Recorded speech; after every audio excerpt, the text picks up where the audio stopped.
is one of the things that my students hear me say almost more than anything else. It's right up there with knowing the correct melody. To give you a visual example, I want you to picture yourself going into an art gallery where all the paintings are hung right next to each other with almost no bare wall space around them.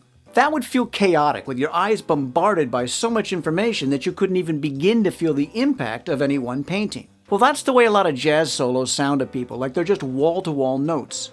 Now, that's not to say that you can't have a great jazz solo with a lot of notes in it. The majority of great jazz solos do have a lot of notes in them. But it's not the presence or absence of notes that makes a solo great. It's the melodic power of the line in combination with the delivery of the performer. And in that, jazz is very much like classical music. You don't listen to Glenn Gould playing Bach and think, man, there's too many notes. Or maybe you do. I don't know. There's probably some Bach haters out there. So for years, I've been saying to students that if you record a solo and transcribe it, and then you give me an eraser, I'll improve it. In making this video, I set out to test that theory. So I recorded a solo in which I pretty much just played constant eighth notes. Then I went into the editing program and muted some of the notes. That's what you heard in the opening, the notes that I left in place. And in the blurred background, you could just barely make out the outline of my fingers moving at times when you couldn't hear any notes being played. Now, it's not a perfect example because I'm not a good enough audio editor to do it seamlessly so that it doesn't sound choppy. But I think it gets the idea across, and that you don't listen to this and think, man, I wish he played more notes. Now, I'm not sure anybody's ever listened to a jazz performance and thought that. I'll play it again now without the screen blurred, but honestly, it's a little distracting when you watch the video and the audio together. It's like they're out of sync. I'd actually suggest, now that you know what's going on, that you close your eyes and listen, and then roll back and listen again while you watch the video. It's only about 30 seconds long.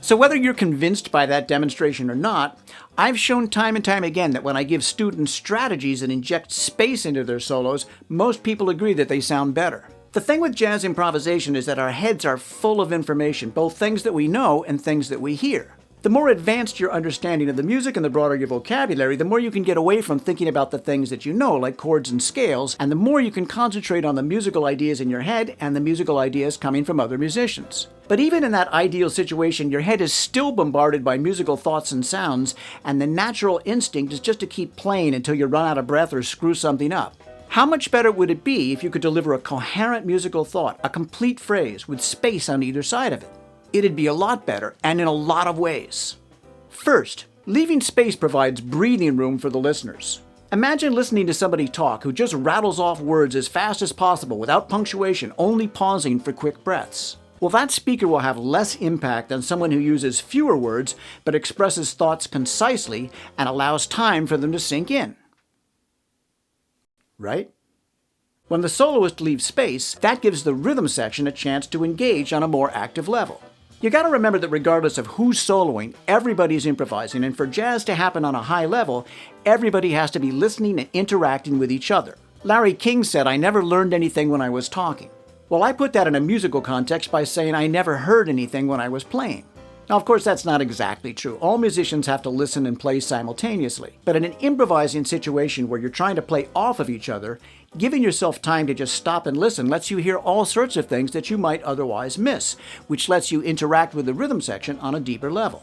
Leaving space will improve your time feel, because the space reinforces what's coming from the rhythm section. Now, that requires that you stay in the groove even when you're not playing, and you make sure that you're in sync when you come back in. Leaving space gives your chops a break. If you finish a solo and your chops feel wiped out, well, there's a good chance that the listener's ears feel wiped out too. Okay, so if you want to leave space in your solo, you have to practice doing that. So let's talk about a few strategies. The first one is sort of artificial, and it's not something you'd use in a real playing situation because it looks kind of weird to an audience, but it doesn't sound weird.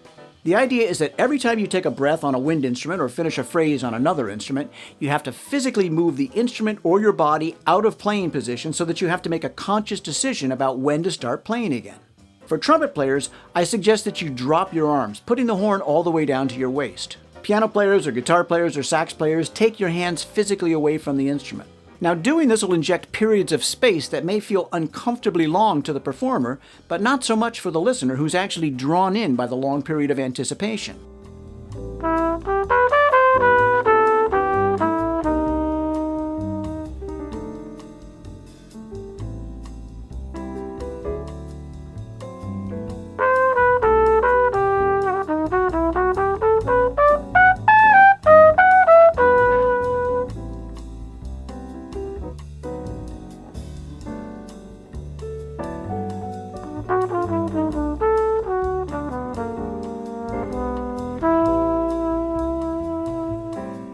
The next strategy is to try to do in real time what I did in an editing program. That is, think a continuous line, but only play parts of it.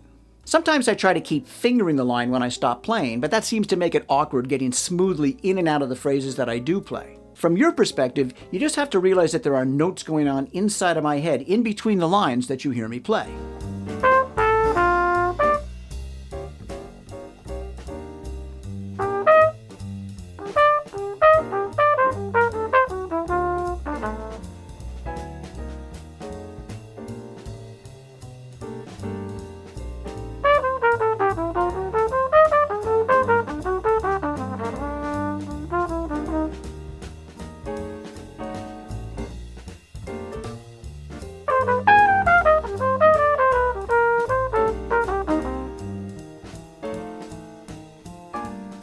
While these strategies work in terms of injecting space into your lines, the thing that makes it happen on an organic level is to focus on what you hear instead of what you know. One of the problems with working with play-along recordings like I'm doing here is that they're non-responsive. Whatever I do, they'll just keep on playing. Well, that makes it too easy to focus on what's in my head, treating the backing tracks as a glorified metronome. And that can get you in the habit of just layering your solo over the top of the rhythm section rather than getting right in there with them. A play-along recording is never going to replicate the experience of playing with live musicians, but you can still practice listening while you work with them.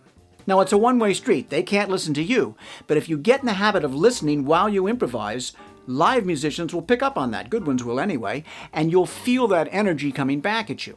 When I shift my focus outwards towards the other musicians, I automatically play less so that I can listen to what they're doing. And that's really the crux of the argument, not just that you should play less, but that you should listen more. Now, I'll be honest, this can be a tough sell for young musicians. When you're faced with what seem like endless possibilities in the universe of jazz improvisation, it can be tough to relate to the idea that more might be accomplished with less. But it's an old expression, and I believe that it's as true for jazz improvisation as it is for anything else. So in the final clip, what I'm thinking about is listening and trying to make sure that what I play relates to what I hear. If I do it well, it should relate to you too, because you're hearing the same thing that I am.